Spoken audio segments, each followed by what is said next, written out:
Hannah runs a dance show. She arrived in Finland with the 3 best dancers to perform during the winter holidays. On the first day of the trip, Hannah started to feel really bad and was taken to the doctor. After examining Hannah, the doctor claimed that someone had poisoned the girl. Hannah's manager flew in to interrogate each one of the dancers and find out if they'd had anything to do with what happened to Hannah.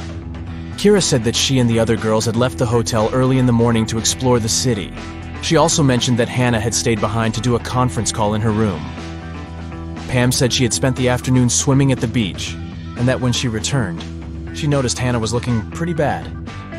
April said she decided to go to the museum all by herself since the other girls didn't want to join her. Hannah's manager noticed the girls' testimonies didn't match, and that it was definitely one of them who'd done it. Can you guess who is the culprit?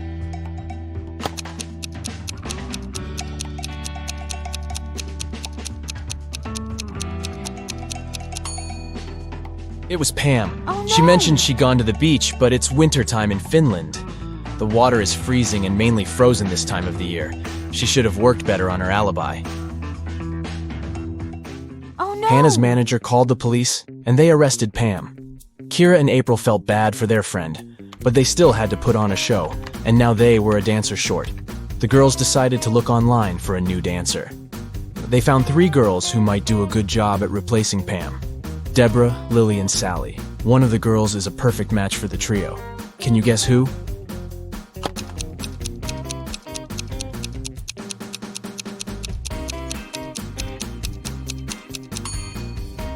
It's Sally.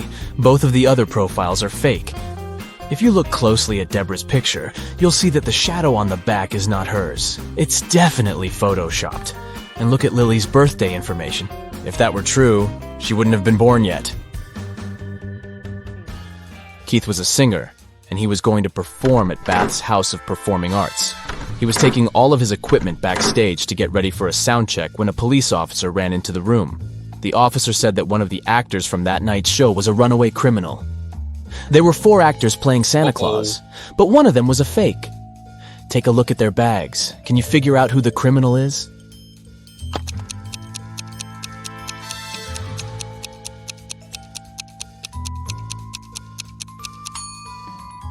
It's the owner of the 3rd bag. Santa never shaves off his beard, and that guy is carrying shaving cream. He must be the runaway. Becky just bought new augmented reality goggles. She decided to play one of the games available, and this picture popped up right in front of her. These 3 people sure are in some bizarre situations, but which one doesn't make any sense?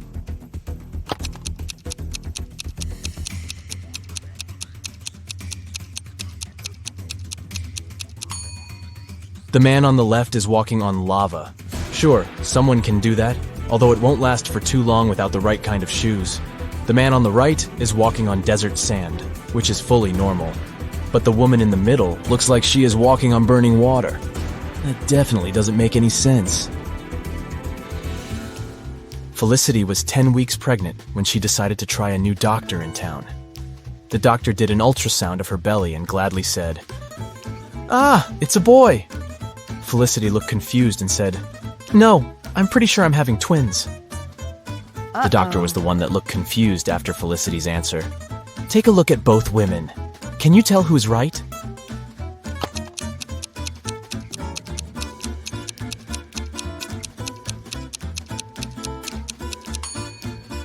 Felicity is right. I mean, take a look at this doctor. She isn't even a real doctor in the first place. She's not wearing proper medical attire, and she doesn't look like she knows what she is doing.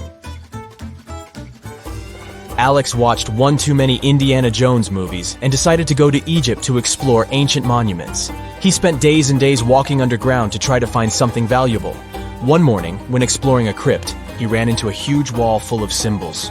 Among the symbols, there was an encrypted message. It went like this: sun plus sun equals sign, moon plus moon equals sign, wave plus wave equals sign. Can you help Alex figure out the encoded message?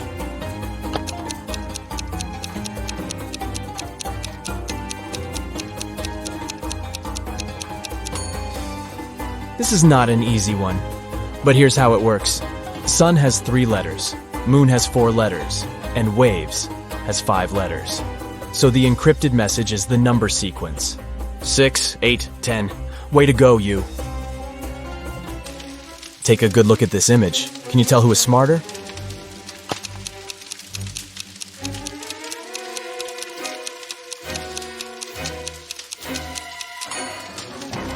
Let's see. There's a part of the house on fire, so ice would be a bad way to try to extinguish it.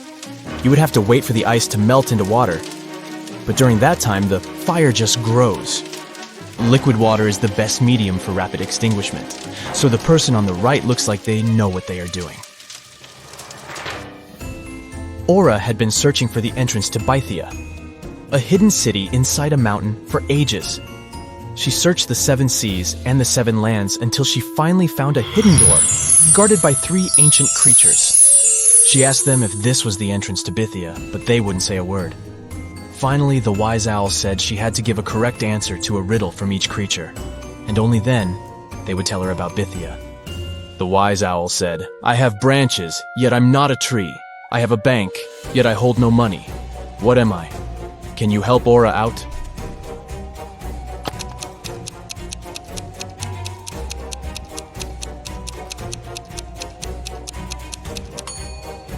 The correct answer is a river. A river has branches that flow into different streams, and the sides of the river are called riverbanks. The fox was up next, and his riddle said, "I have a bed, yet I don't sleep. I have a mouth, yet don't eat. What am I?" Aura took a while to figure this one out, but she got it right. Can you guess what she said?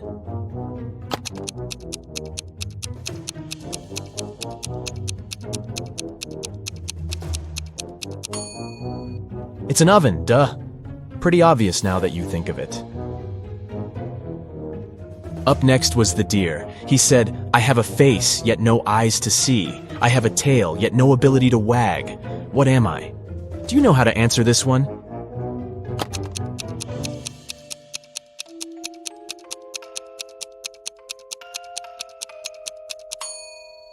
It's a clock. A clock has a face with numbers but no eyes. And it has a tail that we call a pendulum, but it doesn't wag like an animal's tail. The wise owl opened the door and showed Aura that there were 3 pathways leading to Bythia. She should choose the correct one, otherwise she would get stuck in this in-between place forever and would never be able to get out. Take a look at the pathways. Which one should Aura choose to complete her journey?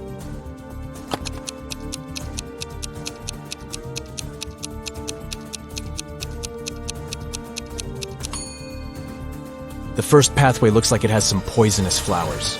The air looks like it's filled with their poisoned pollen, so that wouldn't be a nice one to go. The second pathway has dozens of angry-looking stags that could harm Aura, and the last one has a big lake that leads into a trail. She should go with the last one. On a rainy Saturday night, John and Katie decided to stay in, order pizza, and watch the Riddle channel on their TV. On the screen, they saw a man hanging for his life on the branch of a tree. He was surrounded by angry people. Down below, there were a group of guys with huge bats waiting for him to let go of the branch, and above him was an angry guy on a helicopter ready to grab him. Is there any way the guy can escape this trap?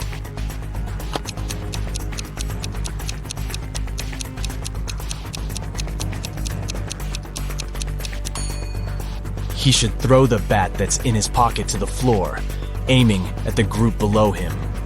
Hopefully, it would hit the guys below on the head, so he could let go of the branch and run as fast as he could into that nearby tunnel. This way, he'd escape the helicopter dude as well.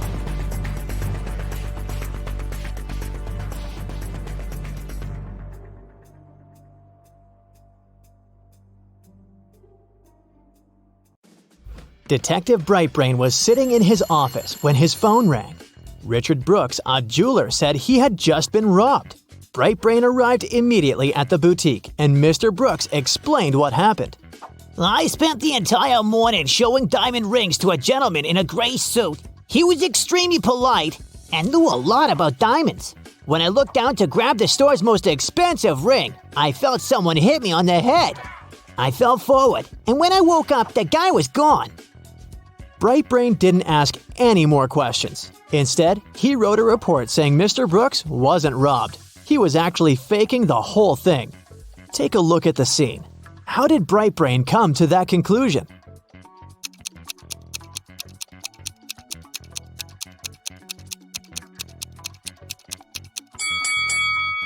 If Mr. Brooks fell forward, the weight of his body would have broken the glass counter in front of him. And look, there's not even a scratch. The next day, Bright Brain was driving to work when he got hit by a red Chevrolet. The guy got away pretty fast, but the detective managed to see the car's license plate began with 62. Back at the office, Bright Brain tracked down the possible owner of the vehicle, Mr. Neander. The detective arrived at Mr. Neander's house together with the police and immediately saw a red Chevrolet with a 62 license plate in the yard, but there weren't any signs of a collision. Bright Brain interrogated the subject, but Mr. Neander said, I swear it wasn't me. I haven't left the house in 2 days, and I can't use my car because I lost the keys a week ago. Bright Brain approached the vehicle and leaned on the hood of the car to peep inside. He immediately said, I know you're lying. How was Bright Brain so sure?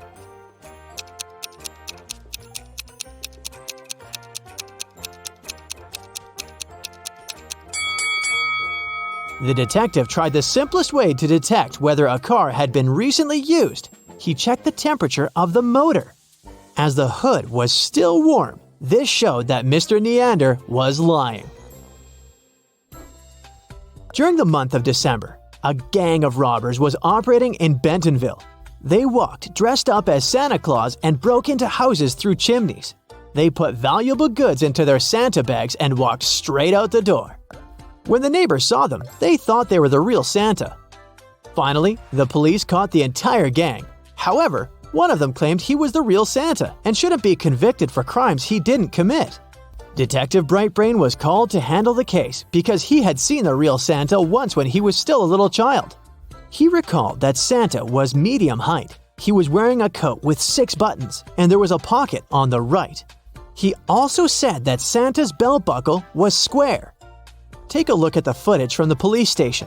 Can you figure out who the real Santa is?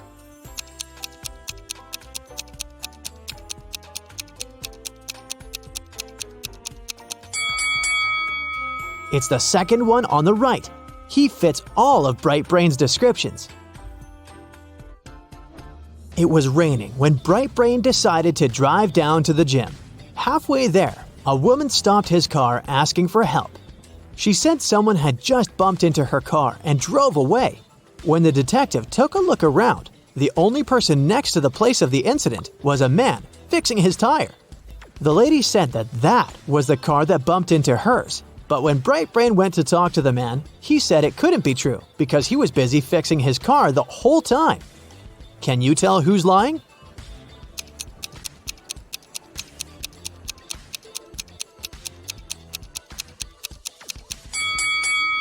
It's the guy fixing his car. The rain just recently started, which means that if he was fixing his car the whole time, the ground underneath it would have been dry.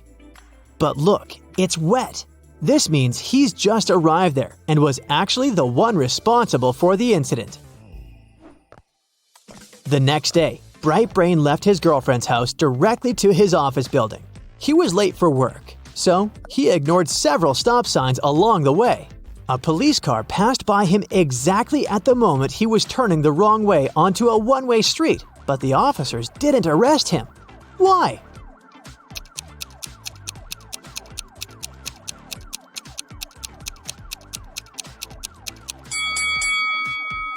Because the detective was walking, not driving a car. Duh. Around 8 in the morning the next day, Detective Bright Brain was on his way to get coffee when he saw a robbery happen. A masked person ran off with a woman's wallet. The detective ran after the thief and saw him entering a coffee shop. When Bright Brain went inside, he searched for the thief, but couldn't find them. The person had taken their mask off. He told the coffee shop owner that one of their clients was a thief, and the owner closed down the shop so that the detective could question the people there.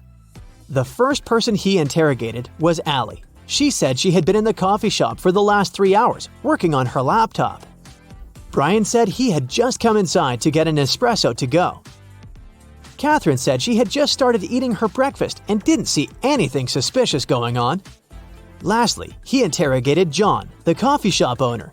He said he opened the shop at 7 a.m. and hadn't left the place since then.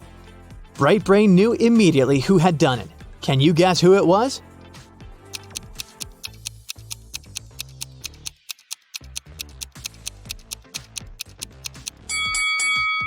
It was Allie. She said she'd been in the shop for the past 3 hours, but the shop had just opened at 7 o'clock. At his office, Bright Brain received a strange text message from his workmate, Harry. The text said, "Zucchini is in the fridge. Otherwise, I'm fine. Okay?" The weird text made the detective think there was a message hidden inside. After a few minutes, he found a hidden word in the message. Can you guess what it was?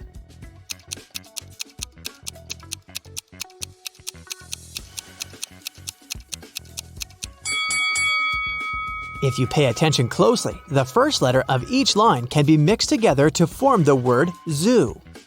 Quickly, Bright Brain grabbed his things and drove to the local zoo.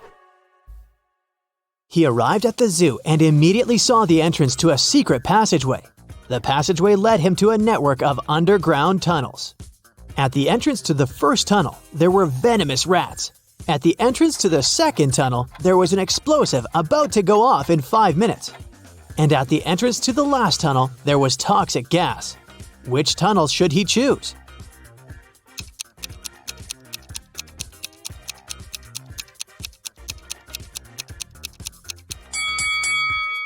The second one, of course. He can pass through the tunnel after the explosive goes off. At the end of the tunnel, he found himself in a dark room. As soon as he entered, the door locked behind him and he was stuck. The room was empty except for another door at the other end of the room. That door was sealed with a letter combination lock.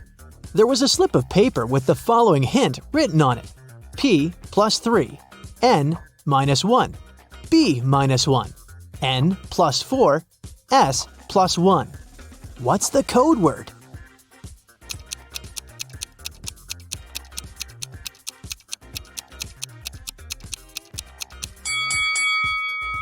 It took Bright Brain a while to figure it out, but he was able to crack the code. The code word was SMART. The key to this riddle was hidden in the alphabet. P plus its 3 following letters is S. N minus 1 letter is M, and so on. Phew, the door opened and led him to another room where he finally met Harry. Bright Brain untied his workmate and told him he was going to get them out of that situation. But when he looked around, he noticed they were standing at the bottom of a very deep well. Looking up, they could see the clear blue sky, but it looked like there was no way out. The detective felt soil falling onto their heads, and he feared they were going to be buried in mud. Luckily, in an hour, both men made it out of the well alive. How did they manage to get out?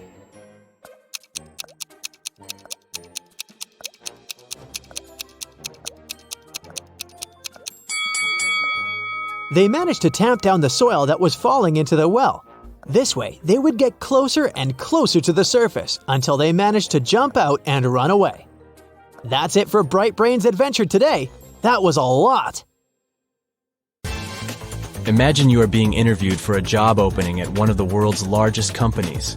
I'm talking about Google, Microsoft, or even Elon Musk's SpaceX. But to get your dream job, you have to pass a very tricky entry exam. I've gathered some of the questions that are actually used in these tests, so put on your thinking hat and don't settle for less than 100%. Good luck. We'll start out easy. The first riddle you need to solve is the 2-jug riddle. Here's the drill. Your mother asks you to measure 4 cups of orange juice using 2 jugs. The thing is, you have a 20-cup jug and a 36-cup jug. How can you do it?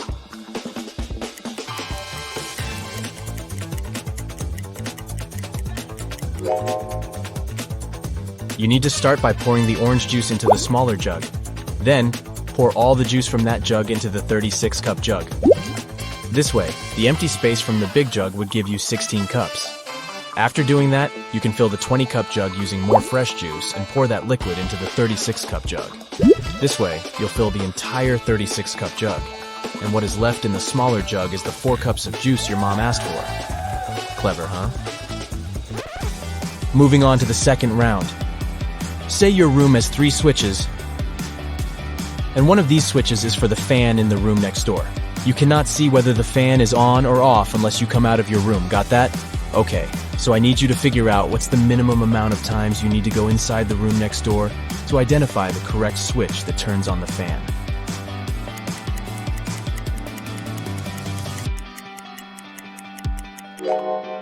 This is a little bit tricky, but here's the solution. The minimum amount of times you can go inside the room next door and still figure out the answer is 1. Imagine you turned on the first switch in your bedroom and left it on for a bit.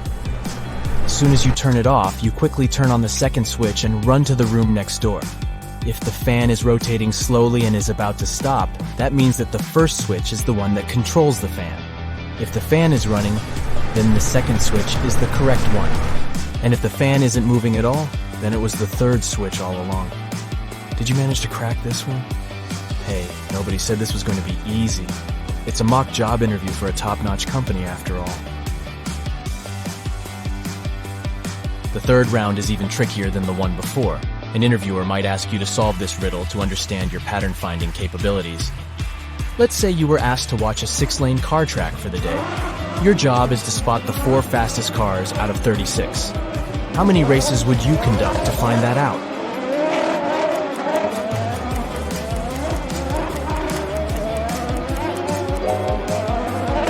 Here's what you could do. Conduct 6 different car races, grouping 6 cars per race.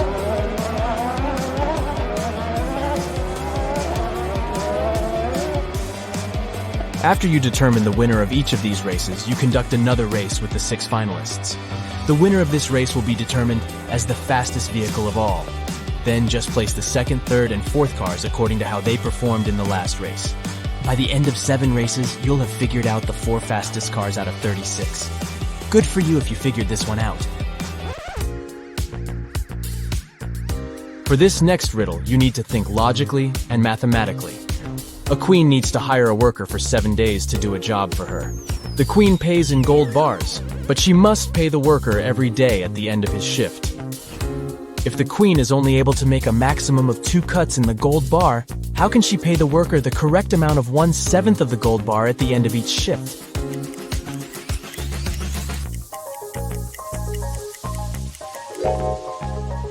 Let's see how this can work out. The queen makes 2 cuts in the bar, dividing it into 3 pieces. The first piece is 1/7 of the bar, the second piece is 2/7 of the bar, and the third one is 4/7 of the bar. After the first day of work, the queen gives the worker 1/7 of the bar as payment. On the next day, she gives him 2/7 of the bar, and asks for the 1/7 piece in return. At the end of the third day, she gives the worker the smallest piece again. This way, he has a total of 3/7 of the gold bar on his hands. Then, after the 4th day, the queen takes away the first 2 pieces and gives the man 4/7 of the bar. At the end of day 5, she gives the worker 1/7 of the bar again. And at the end of day 6, she gives the worker 2/7 of the bar and gets the 1/7 piece back. On day 7, she pays him with the final 1/7 piece, and the deal is completed. Ready for the last round of the first level? If you've answered everything correctly so far, I dare to say you are a part of a very special group of people. Good luck with this next one.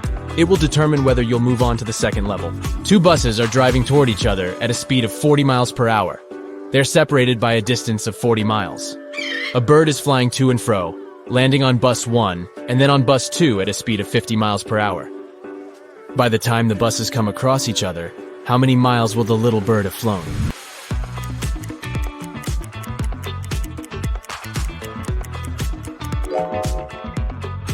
Math lovers, this one's for you. The first thing we need to find out is the time it would take for the buses to meet.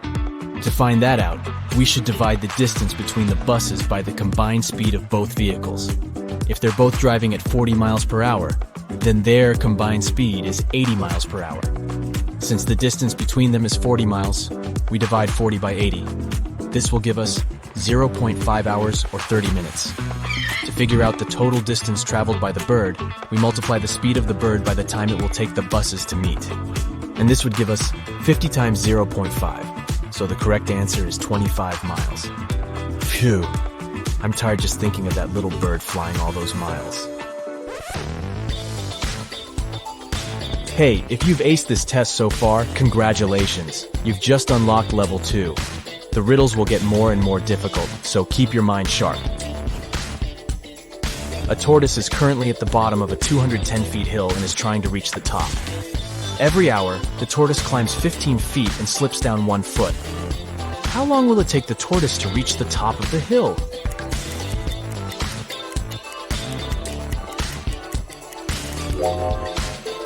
Here's the thinking behind this riddle. Every hour, our tortoise buddy climbs a total of 14 feet, right? Since it climbs 15 and slides down 1 foot. According to this, it will take the tortoise 15 hours to get to the top of that cliff, since 15 multiplied by 14 equals 210. This wasn't too bad, huh? Questions such as these ones allow interviewers to test your problem-solving abilities regarding numbers. You know, if you want to work at a space company, you should probably be very, and I mean very, good with numbers. This next riddle is one of Elon Musk's personal favorites. It's short, yet complicated. If anyone here dreams of becoming an employee at SpaceX, you better get this one right. Imagine you're standing on the surface of Earth.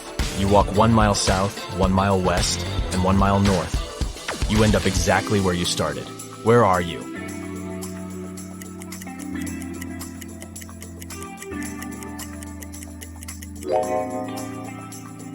If you answered the North Pole, then you got it right.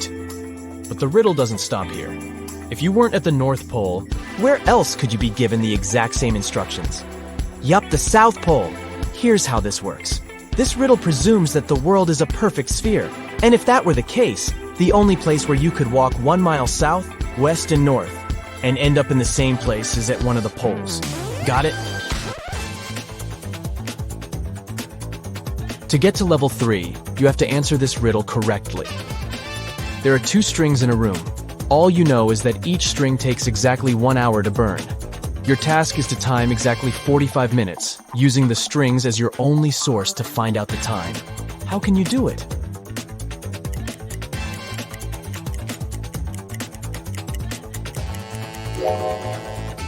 Here's how it goes. You should light both ends of the first string and one end of the second string. In 30 minutes, the first string would have burnt completely because it's burning twice as fast with both ends on fire. Then, you should light the second end of the second string. The second string would still have 30 minutes left to burn, but by lighting its other end, the rope will burn twice as fast, aka in 15 minutes. Voila! You've timed 45 minutes without the help of any clock whatsoever. Hey, smarty pants! You've just made it to level 3. If I were the interviewer, I would probably give you the job already. But just for the sake of it, be sure to answer everything correctly, okay? These final questions are way more job specific. As all questions in this video, they were used in real job interviews. So we're basically training you to ace your interviews.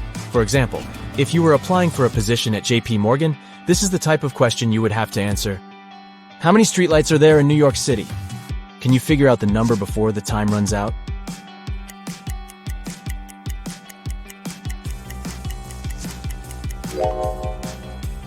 As impossible as this might sound to guess the answer without a Google search, what JP Morgan wants to test is your estimating abilities. Here's the logic. New York City boroughs have an ordered urban grid, so your first task would be to estimate the number of horizontal and vertical blocks in each borough. Then, estimate the number of streetlights each block may have. Multiply that number by 5 since New York City is made out of 5 boroughs. And then you'll have your number. If it's somewhere close to 300,000, then you got it right. If you were applying for a position at a healthcare company, you'd be faced with this fruity riddle. An apple costs 40 cents, a banana costs 60 cents, and a grapefruit costs 80 cents. How much does a pear cost?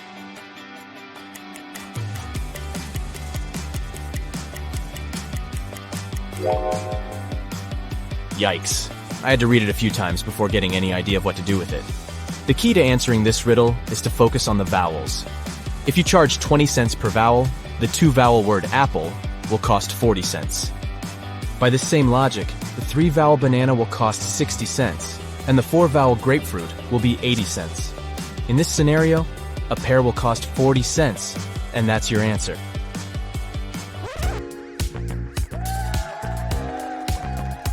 You've made it to the end of this test. Check your armpits. If you're sweating, that probably means you've done a very good job. To finish off, here's an interesting question a tech company asks their interviewees. How would you describe the internet to someone who has just woken up from a 30-year coma?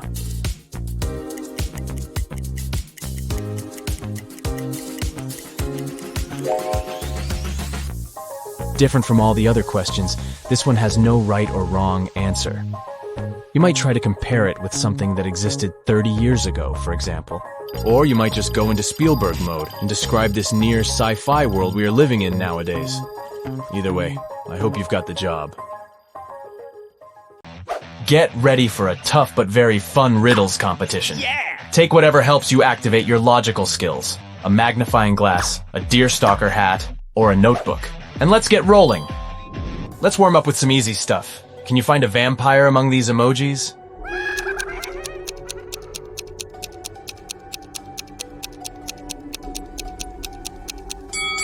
Here it is. Ugh, creepy. How about this crowd of people? Can you spot a vampire hiding among them?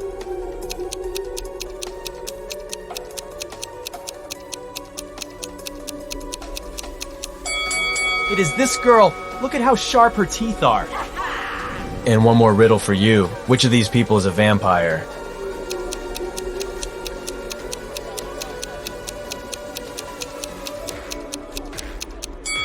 See those fang marks on the neck of that guy? He was bitten and has already turned into a vampire himself. Stephen was found unconscious in his living room on a Sunday evening. Someone had hit him on the head. The man was rushed to a hospital while the police started questioning the suspects. There were 3 of them: Stephen's ex-wife, his neighbor, and his younger brother. Stephen's ex-wife said she'd been walking in the park with her little niece all day. Stephen's neighbor said she'd wanted to go on a date with her boyfriend, but since it had been raining heavily, they decided to stay at home. And Stephen's younger brother said he'd been at work, finishing a large project. It was so important he had to work even on weekends. The police figured out who the attacker was quite fast. Can you do the same?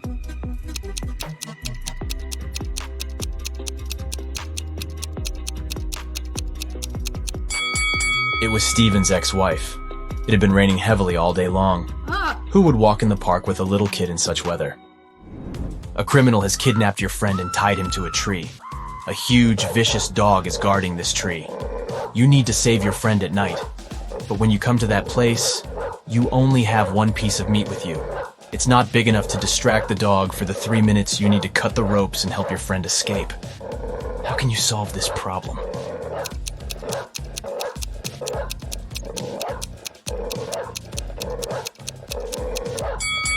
Cut the meat into small pieces and throw them all over the garden. And while the dog is distracted, set your friend free.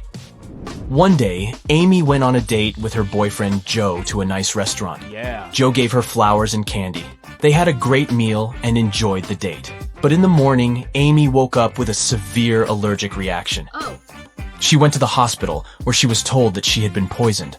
But to figure out what antidote Amy needed, it was crucial to understand the source of the poison. The detective invited to investigate the case questioned everyone who could poison the girl, her boyfriend, the cook, and Amy's friend Cindy. Joe said that they'd eaten the same food in the restaurant.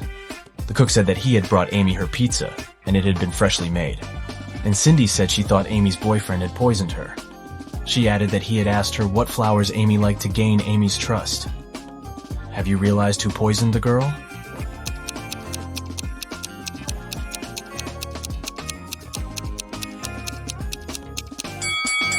It was Cindy.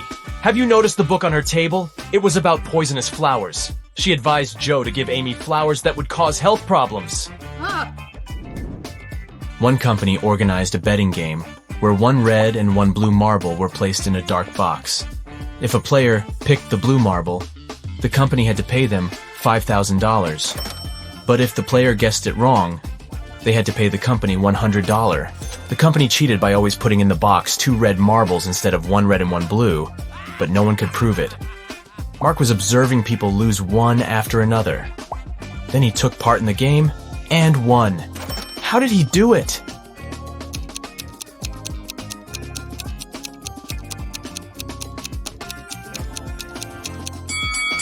The man picked a marble and quickly put it in his mouth without showing the thing to anyone else. The remaining marble was red. According to the rules, it meant that Mark's marble was blue. The company had to pay him the money. Now, you need to pay attention to every little detail. Can you figure out whose dog it is?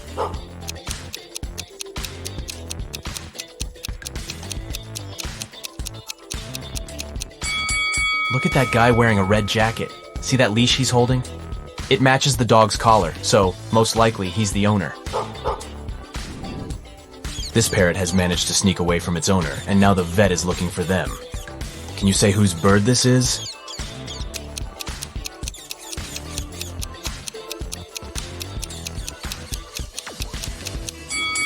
The owner is that woman sitting on the couch. There's a cage behind her.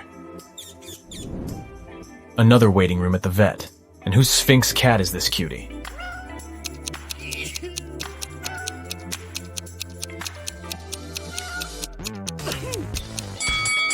See that guy waiting for the doctor to bring back his pet? He's surrounded by lots of furry animals and can't stop sneezing. He must be allergic to fur. That's why he got himself a Sphinx kitty. And whose horse is this?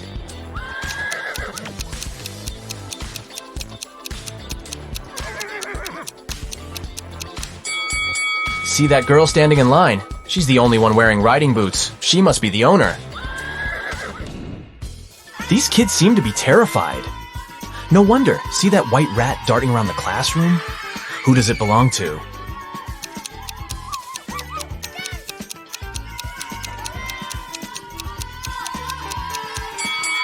It's that girl who's checking her backpack. You can see a cage and some rodent food inside. Oh, look at this cutie. What do you think? Who does this mini pig belong to?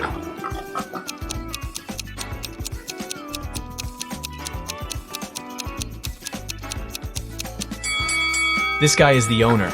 His outfit matches the scarf the pig is wearing. How sweet is that? And whose hedgehog is this?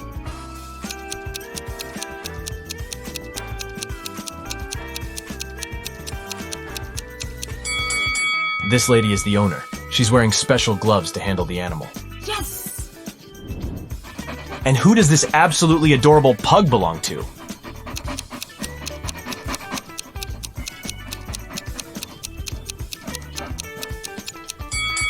Its owner is this guy. If you look attentively, you'll notice a pug tattoo on his leg. Lily came home and saw her favorite vase shattered. Extremely upset, she exclaimed, "What's happened to my vase?" Her husband Sam explained that around lunchtime, he heard a loud crash from their bedroom. He rushed there and saw that Lily's expensive vase had been broken, and a robber was running away. Sam followed the man outside, but his glasses got foggy because of the cold weather.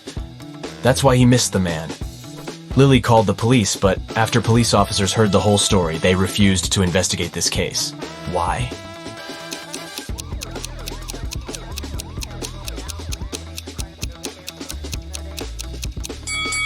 Glasses fog up when you enter a warm place, not vice versa. Sam invented the story because he was afraid to admit he had been the one to break the vase. Oh.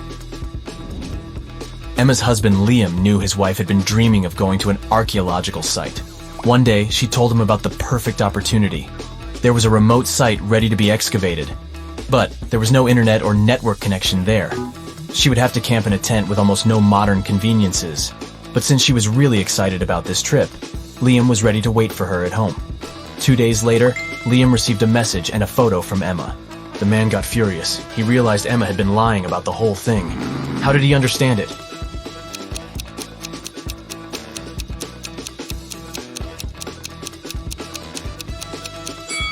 Before leaving, Emma told her husband there was no internet connection or cell phone reception there. Then how did she manage to send him the photo? Several bank workers visited a canteen in their office building. Since it was the Riddle day, Matthew, Isaac, and Wyatt were served tea, and Hunter, Christian, and Nathan drank coffee. What drink did Aaron get?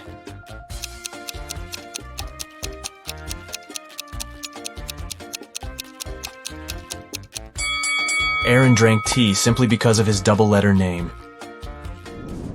A man with a bandage around his head came to a police station. I was hitchhiking when a car stopped. The driver asked me to check if one of the tires was flat. I bent over to look, and he hit me on the head. When I regained consciousness, I found out he had taken all my money and smartphone. I only remember that the guy had a big car, large eyebrows, and a mustache. Soon the police had a suspect. They found him in a cafe, but this man said it couldn't be him. He changed the tires on his car 2 weeks ago. And since then, the car had been parked near the cafe, but the detective realized the man was lying right away. How?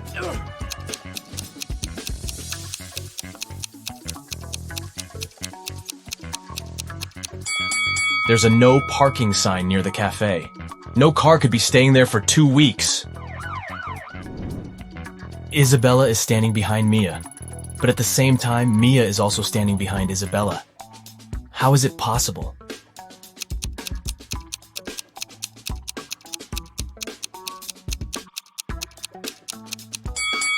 The girls are standing with their backs turned toward each other. Mrs. Red was a big boss in a large company. Recently, she hired a few new employees. One day, her assistant was filling out their documents and found something strange. What? She informed Mrs. Red that one of the new employees seemed to have fake documents. But the boss was in a hurry and told the assistant that she'd have a look at the papers the next day. Yeah. But the next day, Mrs. Red found out that her assistant was in a hospital, unconscious. Oh my god. Someone had attacked her on her way to work. Mrs. Red hurried to check the new employee's documents, look at them and try to figure out which ID is fake.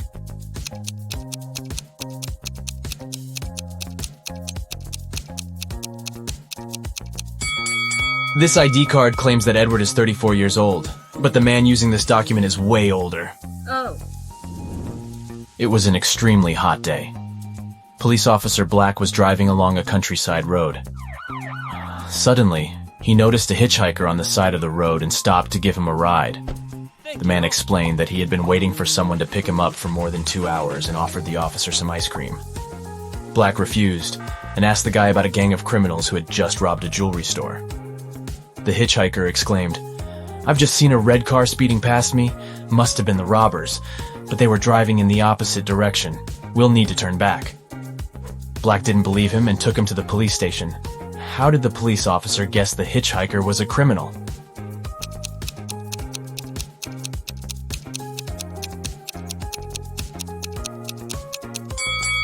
If the hitchhiker had indeed been standing on the side of the road for 2 hours, the ice cream would have already melted. So, he lied to lead Black the wrong way. Oliver has in mind one of 3 numbers: 1, 2, or 3. Charlotte is allowed to ask him just one question to figure out which number it is.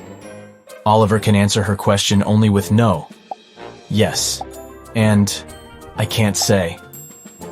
Which question should Charlotte ask?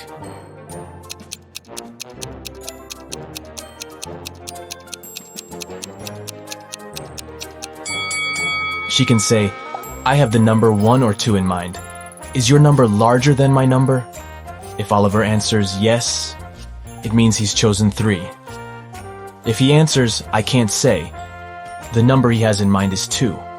And if he says no, his number is 1. Several people were asked to step over a pencil lying on the floor, but none of them managed to do it. Why?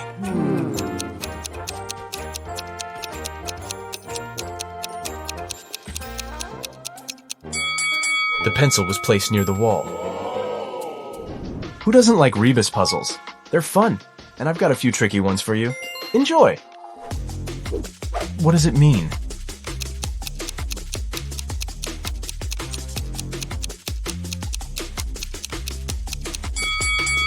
It's misunderstood. Try to crack this one.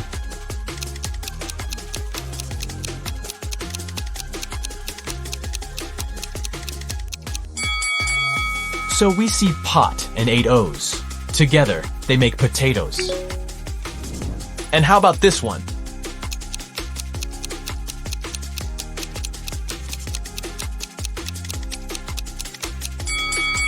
That's high five. A small hint. The arrangement of these letters is important.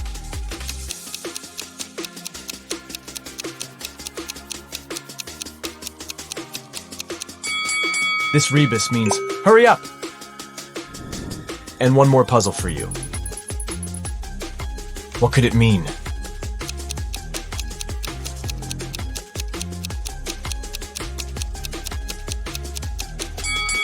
It's a friend in need. A hungry vampire is following you on a deserted street one dark night. Suddenly, you see a house with its door open and hide there. The vampire can't enter your shelter, but is patiently waiting outside. However, you still have some hope. There are 3 tunnels leading out of the house. But inside the first tunnel, there is molten lava. The walls of the second tunnel keep closing every 10 seconds, crushing everything that gets inside. And the floorboards of the third tunnel collapse every 5 seconds, sending everything lying on them into an abyss. What should you do?